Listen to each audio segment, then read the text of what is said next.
वज़ीर दाखिला अमित शाह ने आज लोकसभा में 3 अहम बिल पेश किए और इस बिल को लेकर ऐवान में जबरदस्त हंगामा भी हुआ। इन बिलों में से एक है आइन तरमीमी bill, Jammu Kashmir reorganisation amendment bill और गवर्नमेंट ऑफ यूटी तरमीम बिल 2025। इनमें पहला बिल 130वां आइन तरमीमी बिल 2025 है जो मरकज और सूबाई सरकारों से मुताल्लिक है।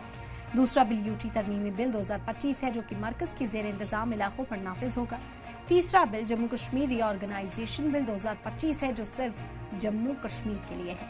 वहीं इस मामले पर जम्मू कश्मीर के भी अपोजिशन लीडरान ने अपने रद्दमल का इजहार किया है।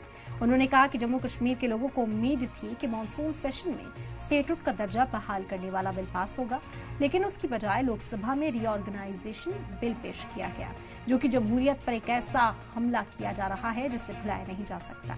वाज़ेह कर दे कि गुज़िश्ता दिनों सीएम उमर ने स्टेटहुड की बहाली के लिए सिग्नेचर मुहिम शुरू करने का ऐलान किया था। वहीं पीपल्स डेमोक्रेटिक पार्टी और बीजेपी ने इसको लेकर एनसी को आड़े हाथ हो लिया था। इस बिल को संयुक्त समिति को सौंपने की दरखास्त करने वाला हूं। इस पर संयुक्त समिति जो राज्यसभा और लोकसभा पक्ष और विपक्ष सभी सांसदों की बनेगी, जो इस पर विचार करेगी और आपके सामने लेकर आएगी।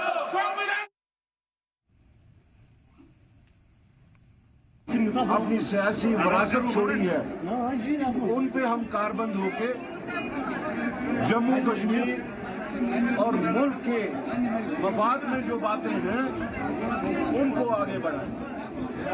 जी, आज पार्लियामेंट में जो बिल्स पेश की गई सर, उस पर क्या है? जो रिकॉग्निशन अमेंडमेंट एक्ट जो है उसके तहत जो बिल हम यहाँ पे एकदम से अफवाहबाजी की नजर हो जाते हैं, जबकि आज की जो बिल्स वहाँ पे पेश हो रही हैं वो आज जो निजाम है उनका जो अथॉरिटेरियन कैरेक्टर है वो उससे सामने आता है।